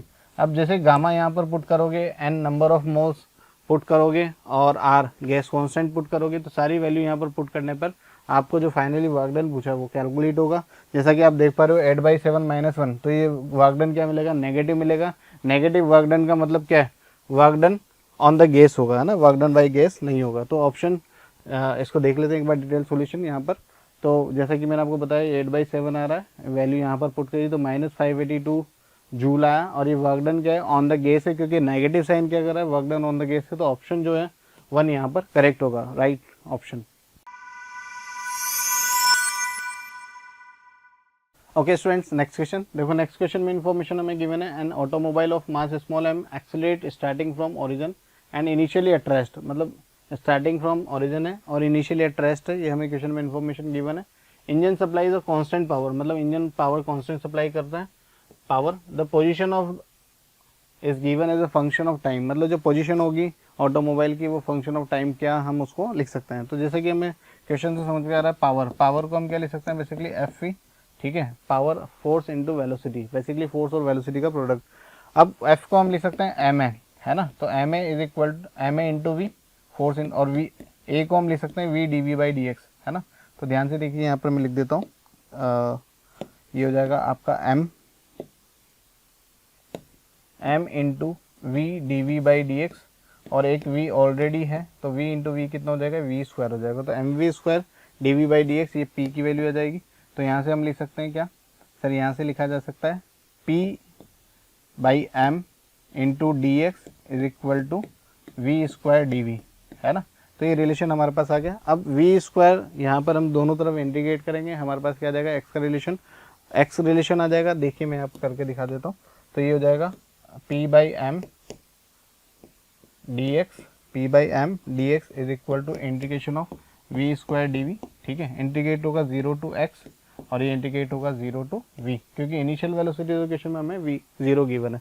अब यहाँ पे इसको सॉल्व कर लेंगे तो p/m पावर कांस्टेंट है, मास कांस्टेंट है, बाहर आ जाएगा, x dx का इंटीग्रेशन x हो जाएगा, लिमिट भी पुट कर दूंगा तो x - 0 x से बचेगा, और इधर v पावर 3/3 हो जाएगा, और लिमिट भी मैंने यहाँ पर पुट कर दी। अब आप देखिए यहाँ पर हमें जो x है वो as a function of time t चाहिए, तो v को क्या फिर से मैं dx/dt लिख सकता हूँ, तो v की जगह फिर से मैं क्या लिखूंगा, dx/dt लिखूंगा, और एक बार फिर से इंटीग्रेशन कर दूंगा। एक बार फिर से इंटीग्रेशन करने पर यहाँ पर मेरे पास x जो है वो टाइम के फॉर्मेट में आ जाएगा। तो आइए डिटेल सोल्यूशन में आपका दिखा देता हूँ। तो देखिए यहाँ पर बेसिकली यहाँ तक तो मैंने आपको सॉल्व करके दिखाया है। ये उसके बाद ये v को हमने क्या लिख दिया, dx/dt लिख दिया, dx/dt सॉल्व करके फाइनल जो ऑप्शन आ रहा है वो 1 ऑप्शन यहाँ पर करेक्ट होगा। स्टूडेंट्स नेक्स्ट क्वेश्चन देखिए। नेक्स्ट क्वेश्चन जो है basically potential energy versus x graph से रिलेटेड, या फिर अपन बोले वर्क पावर एनर्जी से रिलेटेड आसान सा सवाल है। बस सवाल को थोड़ा सा आपको ग्राफ को देख के एकदम से बिल्कुल घबराना नहीं है, डरना नहीं है। सवाल आसान भी होते हैं ग्राफ वाले, है ना, तो ये उनमें से एक है। जैसे कि आपको बोला है गिवन है below is the full plot the potential energy function आपको गिवन है, और आपको बोला है कि मैकेनिकल एनर्जी जो है टोटल वो 8 जूल है। आपसे पूछा है इनकरेक्ट स्टेटमेंट, इस बात का ध्यान रखना हमें कौन सा स्टेटमेंट चूज करना है जो इनकरेक्ट होगा, जो गलत होगा, ठीक है। अब सबसे पहले बात करें x is equal to x3 पर काइनेटिक एनर्जी 4 जूल है या नहीं है। तो जैसा कि हमें बिल्कुल क्लियरली ये बात पता है कि जो मैकेनिकल एनर्जी होती है, अपन बोले टोटल एनर्जी होती है, टोटल मैकेनिकल एनर्जी वो kinetic energy plus potential energy का सम होती है। ये बात सर हमें बिल्कुल क्लियरली पता है। अब क्वेश्चन में सबसे पहले फर्स्ट ऑप्शन बोला है कि x is equal to x3 पर, तो ध्यान से देखिए x is equal to x3 पर, ये x is equal to x3 पर, क्या आपको यहाँ पर जो पोटेंशियल एनर्जी दिखाई दे रही हो कितनी दिखाई दे रही है 4 जूल। तो यहाँ पर अगर अपन पोटेंशियल एनर्जी 4 जूल निकाल के काइनेटिक एनर्जी कैलकुलेट करें, total energy 4 joule 8 joule given है, काइनेटिक एनर्जी हमें फाइंड आउट करनी है यहाँ पर, और पोटेंशियल एनर्जी कितनी है यहाँ पर 4। तो यहाँ से काइनेटिक एनर्जी कितनी आ रही है सर, काइनेटिक एनर्जी आ रही है 4 जूल। तो क्या ऑप्शन ए जो है वो करेक्ट होगा, यस, बट हमें इनकरेक्ट चूज करना है, तो ये हमारा आंसर नहीं होगा। बात करें ऑप्शन बी की, ऑप्शन बी में हमें बोला है x is equal to x2 पर kinetic energy greatest and the particle is moving the fastest speed. मतलब अगर हम बात करें x is equal to x2, तो x2 पर आप देखो पोटेंशियल एनर्जी कितनी दिखाई दे रही है सर, पोटेंशियल एनर्जी 0 दिखाई दे रही है, तो ऑब्वियस बात है काइनेटिक एनर्जी मैक्सिमम होगी और पार्टिकल फास्टेस्ट स्पीड से मूव करना ही है। क्यों, क्योंकि फिर से यही तो रिलेशन यूज होगा। आप देखिए यहाँ पर ये पोटेंशियल एनर्जी 0 पुट कर दोगे तो काइनेटिक एनर्जी मैक्सिमम 8 जूल आ जाएगी और फास्टेस्ट स्पीड से मूव करेगा। तो बी ऑप्शन भी हमें सेलेक्ट नहीं करना है, क्योंकि हमें ध्यान रखें इनकरेक्ट ऑप्शन सेलेक्ट करना है। सी ऑप्शन की बात करें, at x is equal to less than x1 kinetic energy smallest and the particle is moving at the slowest speed. अगर अपन बात करें x is equal to x1 से कम, x1 से कम ये वाला रीजन, ये वाला रीजन, इस रीजन पे जो पोटेंशियल एनर्जी वो कांस्टेंट है। आप ध्यान से देखिए ग्राफ यहाँ पर है ना, 8 जूल है और 8 जूल पोटेंशियल एनर्जी मैक्सिमम है, तो काइनेटिक एनर्जी कितनी हो जाएगी सर, काइनेटिक एनर्जी तो 0 हो जाएगी, क्योंकि ये 8 इज इक्वल टू के ई प्लस 8। तो यहाँ से के ई कितना हो जाएगा सर, के ई कितना हो गया, 0 हो गया। तो क्वेश्चन में हमें बोल रहा है कि मूव विद स्लो स्पीड, अरे मूव नहीं कर रहा, रेस्ट पर है सर, तो ये तो बिल्कुल गलत बात होगी, मूव क्यों कर रहा है। तो ऑप्शन जो होगा सी वो यहाँ पर इनकरेक्ट है, तो इसको अपन सेलेक्ट करेंगे। डी ऑप्शन को भी चेक कर लेते हैं। x is greater than x4 पर kinetic energy constant throughout the region. तो आप ध्यान से देखिए यहाँ पर जो पोटेंशियल एनर्जी कांस्टेंट है, अगर potential energy x is equal to x4 के बाद कांस्टेंट, तो काइनेटिक एनर्जी भी डेफिनेटली कांस्टेंट होने वाली है। तो ऑप्शन जो होगा सिर्फ 3 यहाँ पर इनकरेक्ट होगा, या अपन बोलें 3 ऑप्शन यहाँ पर करेक्ट होगा। तो 3 ऑप्शन को राइट टिक करें। ओके स्टूडेंट्स, नेक्स्ट क्वेश्चन देखो। नेक्स्ट क्वेश्चन बेस्ड है आपका फ्लूइड से रिलेटेड, या हम बोले कि यहाँ पर विस्कस फोर्स की बात हो रही है, विस्कोसिटी से रिलेटेड सवाल है। और क्वेश्चन में हमें बोला है कि रेन ड्रॉप है, रेडियस आपको गिवन है 0.2 mm है ना, यूनिट कन्वर्जन का ध्यान रखना, यूनिट कन्वर्जन करनी है। हाइट 2000 मीटर से गिराई गई है हाइट से। Assume that the drop spherical throughout the, मतलब ड्रॉप हमेशा कैसा शेप रहता है, स्फेरिकल रहता है, और बायनेंसी फोर्स को नेग्लेक्ट किया, then terminal speed attained by the rain drop. Basically एक बात समझिए कि जैसे कि सपोज ये ड्रॉप है ना, ये ड्रॉप नीचे की तरफ आ रही है ना, कितनी हाइट से नीचे आ रही है सर, ये हमें क्वेश्चन में गिवन है h is equal to 2000 metre height से नीचे आ रही है, ठीक, बिल्कुल सही बात। और जब ये ड्रॉप नीचे आ रही है तो आपसे बोला है कि नीचे जब एयर में नीचे आ रही है, तो एयर में जब नीचे आएगी तो कहीं ना कहीं एयर इस पर क्या लगा रहा होगा, विस्कस फोर्स लगा रहा होगा डेफिनेटली, क्योंकि एयर में भी विस्कस फोर्स प्रेजेंट होता है। एक आपसे पूछा कि जो टर्मिनल स्पीड अटेंड करेगी, तो वो टर्मिनल स्पीड का जो मैग्नीट्यूड होगा वो कितना होगा। तो बेसिकली टर्मिनल स्पीड का जो कॉन्सेप्ट है बहुत सिंपल सा कॉन्सेप्ट है। टर्मिनल स्पीड देखिए, जैसे कि सपोज करो ये जब ड्रॉप यहाँ पर आ जाएगी, एक ऐसी कंडीशन आएगी जब इस पर जो विस्कस फोर्स है, देखो विस्कस फोर्स तो ऊपर से नीचे जब आ रही होगी तब भी शुरू हो गया होगा, और विस्कस फोर्स का जो मैग्नीट्यूड होता है वो कितना होता है सर, 6 पाई नीटा आरवी, कितना होता है 6 पाई नीटा आरवी, है ना। तो विस्कस फोर्स 6 पाई नीटा आरवी वहीं से स्टार्ट हो गया, बट जो स्पीड थी वो कम थी, बट एक स्पीड ऐसी आएगी जिसपे जो फोर्स है 6 पाई नीटा आरवी, जो विस्कस फोर्स है वो इसके mg से बैलेंस हो जाएगा, और जैसे ये दोनों फोर्स आपस में बैलेंस हो जाएंगे तो जो स्पीड होगी उससे स्पीड को हम कौन सी स्पीड बोलते हैं, टर्मिनल स्पीड। दैट मीन्स ये वो पॉइंट है जहाँ पर नेट फोर्स कितना हो जाता है सर, नेट फोर्स यहाँ पर 0 हो जाता है। नेट फोर्स 0 हो गया, दैट मीन्स जो हमें स्पीड चाहिए वो स्पीड कौन सी स्पीड होगी, टर्मिनल स्पीड। तो दोनों को बैलेंस करके यहाँ पर हम टर्मिनल स्पीड को कैलकुलेट करते हैं। आइए मैं डिटेल सॉल्यूशन आपको इसको दिखाता हूँ। देखिए ये रहा डिटेल सॉल्यूशन। तो आप देख पा रहे हैं जैसा कि mg को यहाँ पर 6 पाई नीटा आरवी से बैलेंस किया है। सिंपल सारी वैल्यूज हमें क्वेश्चन में गिवन है। वॉल्यूम देखिए, मास को क्या ले सकते हैं sir, m is equal to rho into V ले सकते हैं, इसमें कोई दिक्कत वाली बात नहीं है। डेंसिटी हमें पता है, वाटर की डेंसिटी कितनी होती है। वॉल्यूम ड्रॉप की जो स्फेरिकल ड्रॉप है उसका वॉल्यूम 4/3 पाई आर क्यूब होता है, ये भी हमें पता है। बाकी जी तो आएगा mg और 6 पाई नीटा आरवी। इसको सॉल्व करेंगे तो फाइनली जो ऑप्शन आएगा हमारे पास वो फोर्थ ऑप्शन करेक्ट होगा, फोर्थ ऑप्शन को राइट टिक करेंगे। ओके स्टूडेंट, तो बढ़ते हैं आगे और अब बात करते हैं सेक्शन बी की। सेक्शन बी में टोटल नंबर ऑफ क्वेश्चन 10 आपको करने हैं 5, बट मैं यहाँ पर आपको total 10 out of 10 question discuss करके दिखाऊंगा। तो स्टार्ट करते हैं फर्स्ट क्वेश्चन से। देखिए section B first question. Okay student, तो स्टार्ट करते हैं फर्स्ट क्वेश्चन से। फर्स्ट क्वेश्चन में बोला है for the circuit shown the value of current at time t is equal to 3.2 second will be in ampere. Basically सवाल जो है आपको देख के ना थोड़ा सा डरावना लग रहा होगा, बट यकीन मानिए बहुत आसान सा सवाल है। ऐसे सवालों को देख के डरे नहीं, थोड़ा सा पेशेंसफुली इस सवाल को सॉल्व करने की कोशिश करें। हो सकता है कि वो सवाल बहुत आसान हो, जैसा कि ये है। अब इस सवाल में बेसिकली आपको सर्किट डायग्राम दिया हुआ है, बट यहाँ पे जो पोटेंशियल है वो as function of time T given है, मतलब वेरिएबल फंक्शन गिवन है पोटेंशियल का, और आपको ग्राफ गिवन है। तो आपसे पूछा T is equal to 3.2 second पर आप बताइए करंट, तो T is equal to 3.2 second, क्या 3-4 के बीच में कहीं 3.2 सेकंड होगा? तो यहाँ पर पोटेंशियल कितना होगा, बस ये बात आपको पता लग गई और यहाँ पोटेंशियल आपने पुट कर दिया, समझ लीजिए सवाल आपका सॉल्व हो चुका है। ठीक है, तो आप ध्यान से देखिए 3 to 4 ये पोटेंशियल कितना इंक्रीज हो रहा है, 3 to 4 में 5 इंक्रीज हो रहा है। दैट मीन्स 1 सेकेंड में कितना पोटेंशियल इंक्रीज हो रहा है, 5 वोल्ट। तो 0.2 में कितना इंक्रीज हो जाएगा, 0.2 में 1 वोल्ट इंक्रीज हो जाएगा। सर ये बात हमें समझ में आ गई है, क्योंकि 1 में इतना है तो 0.2 मतलब 3.2 में हमें चाहिए। तो 3 पर तो हमें समझ में आ रहा है कि सर 5 वोल्ट है, तो 3.2 पर 0.2 में कितना इंक्रीज हो जाएगा, 1 वोल्ट। तो 5 + 1 कितना हो जाएगा, 6 वोल्ट। और ये बात आपको समझ में आ गई, तो यहाँ पर आपने एक बैटरी बना दी और बैटरी कितना लिख दिया, 6 वोल्ट लिख दिया। तो अब सवाल कितना हो गया, बहुत आसान हो गया। क्यों? क्योंकि 6 - 5/1 इस सर्किट में करंट होगा, I is equal to ΔV/R। तो 6 - 5 मतलब 6 - 5 कितना हो जाएगा, 1/1, तो 1 एम्पियर करंट हो जाएगा। तो जो ऑप्शन होगा यहाँ पर, मतलब इंटीजर टाइप का सवाल है, तो 1 यहाँ पर आंसर करेक्ट होगा। 1 को आप इंटीजर में आंसर करेंगे। ओके स्टूडेंट्स, नेक्स्ट क्वेश्चन देखो। क्वेश्चन नंबर 2 में आपको बोला है maximum amplitude for an amplitude modulated wave is found to be 12 and minimum जो आपको बोला है वो 3 है। आपको मॉड्यूलेशन इंडेक्स पूछा है, तो कम्युनिकेशन का सिंपल फॉर्मूला बेस सवाल है। अगर आपको फॉर्मूला पता है मॉड्यूलेशन इंडेक्स का, तो मॉड्यूलेशन इंडेक्स का जो फॉर्मूला होता है वो क्या होता है सर, AM/AC होता है। ठीक है, मतलब मॉड्यूलेटेड का जो एम्पलीट्यूड है अपॉन कैरियर वेव का जो एम्पलीट्यूड उनका रेशियो मॉड्यूलेशन इंडेक्स होता है। बेसिकली हमें मैक्सिमम और मिनिमम यहाँ पर गिवन है, तो ए मैक्स और ए मिनिमम जो रिलेशन हमें गिवन है वो हम यहाँ पर देख लेते हैं। ए मैक्स हमें पता है कि AC + AM होता है, और ए मिनिमम कितना होता है सर, AC - AM होता है। ये रिलेशन हमें एज स्टैंडर्ड याद होने चाहिए। ये 12 हमें गिवन है, ये 3 हमें गिवन है। यहाँ से हम क्या करें, दोनों इक्वेशन को सॉल्व कर लें, इससे ये कैंसिल आउट हो जाएगा। तो 2AC इज इक्वल टू कितना आ जाएगा, 15। तो AC की जो वैल्यू आ जाएगी वो आ जाएगी सर 15/2। AC आ गया, अब क्या आ जाएगा, AM आ जाएगा। फिर दोनों का रेशियो फाइंड आउट करके 0.66 से कंपेयर कर लेंगे और फाइनली x की वैल्यू यहाँ पर आ जाएगी। आइए इसका डिटेल सॉल्यूशन मैं आपको दिखा देता हूँ।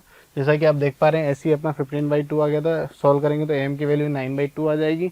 और मॉड्यूलेशन इंडेक्स AM/AC जैसा कि मैं आपको बोल रहा हूँ, दोनों वैल्यू पुट करोगे तो ये 0.6 आता है। 0.6 कंपेयर करोगे, 0.6 is equal to 6x is equal to, तो x की वैल्यू कितनी आ जाएगी, 1। तो इंटीजर टाइप का सवाल है, आंसर 1 करेक्ट होगा।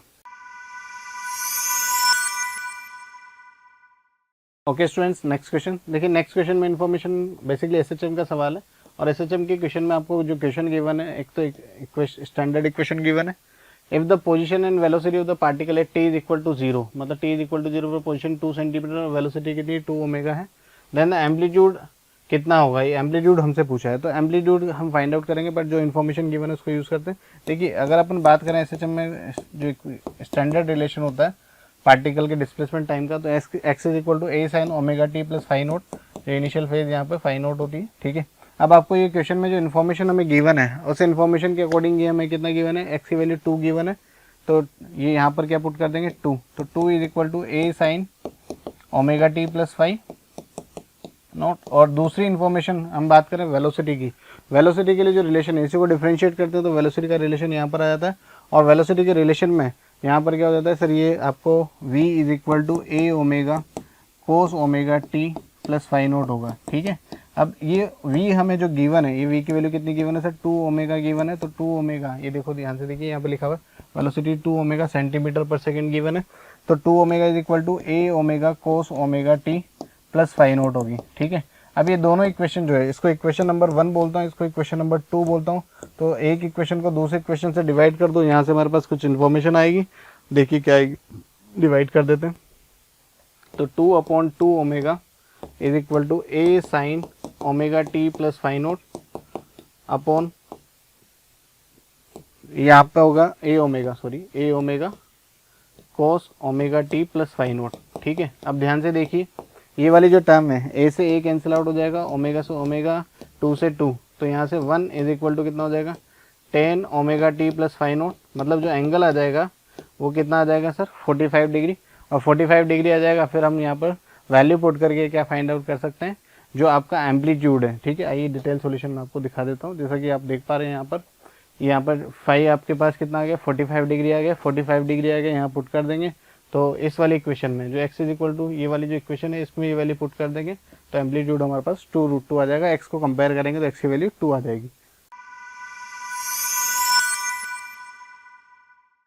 ओके स्टूडेंट, तो आइए बढ़ते हैं, करते हैं अगला सवाल। सेक्शन बी का क्वेश्चन नंबर 4। इसमें आपको बोला के alpha X ray of molybdenum has a wavelength 0.071 nanometre if the energy of a atom with k electron knocked out is 27.5 kilo electron volt. आपको बोला the energy of this atom when the l electron is knocked out will be. Basically ये जो question है alpha capture से related है, और capture से related अगर हम बात करें के अल्फा कैप्चर के लिए जो एनर्जी का जो फॉर्मूला होता है ई एनर्जी फॉर के अल्फा कैप्चर, वो कितनी होगी एनर्जी फॉर के minus energy for L capture. That means जो के शेल से एल शेल पर जब इलेक्ट्रॉन मूव करता है तो जो एनर्जी होगी उसको अपन के अल्फा कैप्चर बोलते हैं। और यहाँ पर बेसिकली जो क्वेश्चन में इन्फॉर्मेशन हमें गिवन है वो गिवन है इलेक्ट्रॉन की, ये के लिए एनर्जी गिवन है और एल के लिए हमसे पूछी है। तो आइए देखिए इसका डिटेल सोल्यूशन मैं आपको दिखा देता हूँ। देखिए बेसिकली ये ई के अल्फा इज इक्वल टू ई के माइनस ई एल जो फॉर्मूला है, अब ये इस तरह से हम कैलकुलेट कर सकते हैं और हमें फाइंड आउट करना है ई एल। तो सारी वैल्यूज पुट करके इसको सॉल्व करेंगे तो ई एल की जो वैल्यू आ जाएगी वो आ जाएगी 10 इलेक्ट्रॉन वोल्ट। तो 10 करेक्ट आंसर होगा। स्टूडेंट्स नेक्स्ट क्वेश्चन देखिए, नेक्स्ट क्वेश्चन बेस्ड है the difference in the number of the waves when yellow light pass propagate through air and vacuum columns of the same thickness is 1।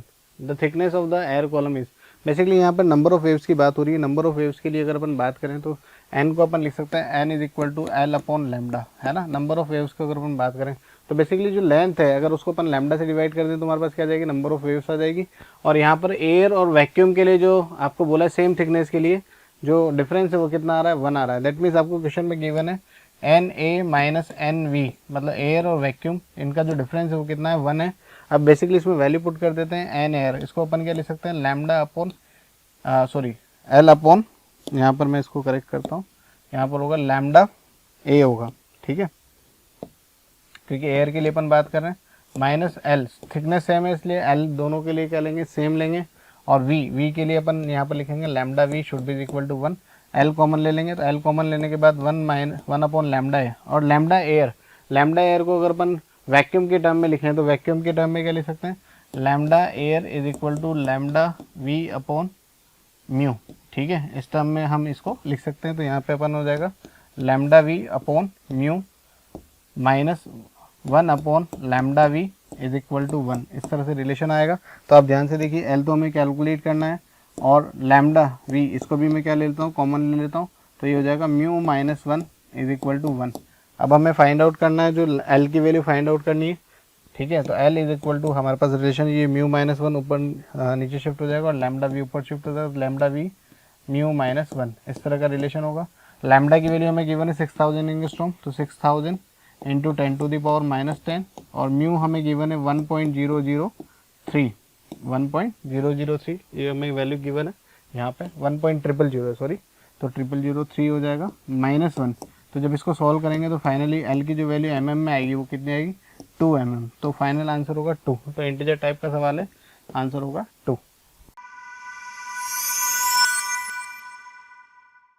Okay students, आइए बढ़ते हैं, करते हैं अगला सवाल। Question number 6 section B. सवाल जो है basically magnetic effect of current से रिलेटेड सवाल है। मैग्नेटिक फील्ड आपको गिवन है और रेजिस्टेंस आपको गिवन है। सर्किट में आपको फाई फ्लक्स गिवन है ना, और आपसे क्या पूछा है करंट पूछा है, रेजिस्टेंस गिवन है। तो I is equal to basically E upon R, current के लिए रिलेशन गिवन होता है। अगर हमें ईएमएफ पता लग जाए, और ईएमएफ कैसे पता लगेगा, ईएमएफ इज इक्वल टू क्या होता है D phi by D T, और टाइम हमें गिवन है, तो सिंपली हम क्या करना है, डिफरेंशिएट करना है, जो फंक्शन फ्लक्स का गिवन है, टाइम पुट करना है, ईएमएफ आ जाएगा, रेजिस्टेंस गिवन है, करंट आ जाएगा। ठीक है, तो आइए देखिए इसका डिटेल सॉल्यूशन। ज़्यादा कुछ है नहीं सवाल में, ये आपके पास ईएमएफ आ जाएगा, टाइम की वैल्यू पुट करोगे तो करंट की वैल्यू 60 मिली एम्पेयर आ जाएगी, तो 60 आंसर होगा integer type. Okay students, next question देखिए, नेक्स्ट क्वेश्चन नंबर 7, इसमें आपको बोला in the given figure 2 wheels P and Q, basically 2 wheels आपके पास पी और क्यू, और आपको बोला एक की रेडियस दूसरी की रेडियस 3 टाइम्स है, मतलब अगर ये 3 आर है तो इसकी रेडियस कितनी आर है, क्वेश्चन में बोला है। और आपको बोला है कि अगर दोनों की रोटेशनल काइनेटिक एनर्जी सेम हो जाए तो जो I1 अपॉन I2 इनका रेशियो होगा वो क्या होगा, और I1 I2 क्या है, मोमेंट ऑफ इनर्शिया। तो रोटेशनल काइनेटिक एनर्जी को सिंपली हमें क्या करना है, इक्वेट करना है। तो half I1 omega 1 square should be equal to half I2 omega 2 square. तो सिंपली हमें kinetic energy, rotational kinetic energy इसको इक्वेट करना है और I1 I2 का रेशियो निकालना है। तो सिंपल आप देख पा रहे हैं कि ओमेगा जो है यहाँ पर ओमेगा इज इक्वल टू क्या होगा, V/R होगा, ओमेगा इज इक्वल टू क्या होगा, V/R। अब यहाँ अगर रेडियस 3R है तो 3R होगा, वहाँ R है तो R होगा। सिंपल आपको दोनों की वैल्यू पुट करके I1 I2 का रेशियो निकालना है ना, उससे हमारे पास X की वैल्यू आ जाएगी। तो देखिए मैं इसका डिटेल सोल्यूशन आपको दिखा देता हूँ यहाँ पर। ये रहा इसका डिटेल सॉल्यूशन। तो यहाँ पर सिंपली इनको इक्वेट किया, ओमेगा की जैसे मैंने बताया ओमेगा इज इक्वल टू क्या पुट करना, V/R। तो पहले वाली कंडीशन में जो रेडियस है 3R है उसका स्क्वायर, V/R का स्क्वायर, तो यहाँ से 9:1 आ गया, तो X की वैल्यू कितनी हो जाएगी, 9।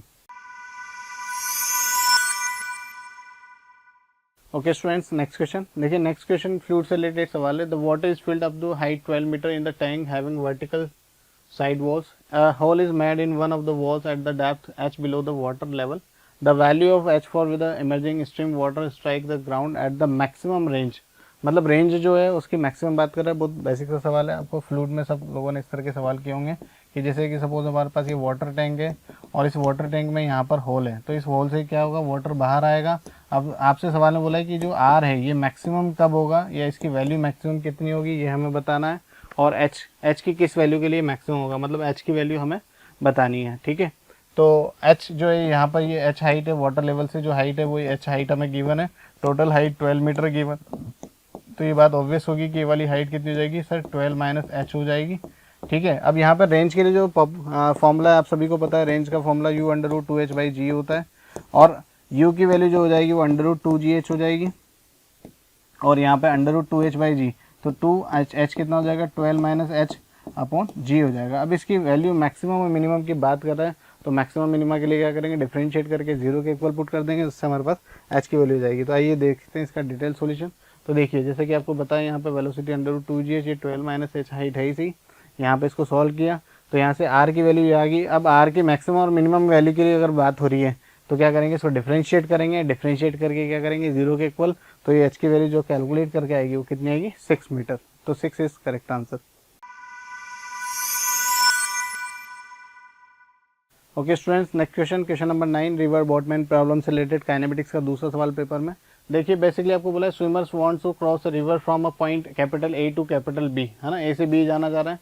Line A B makes an angle 30 degree with the flow of river, ये 30 डिग्री बना रही है।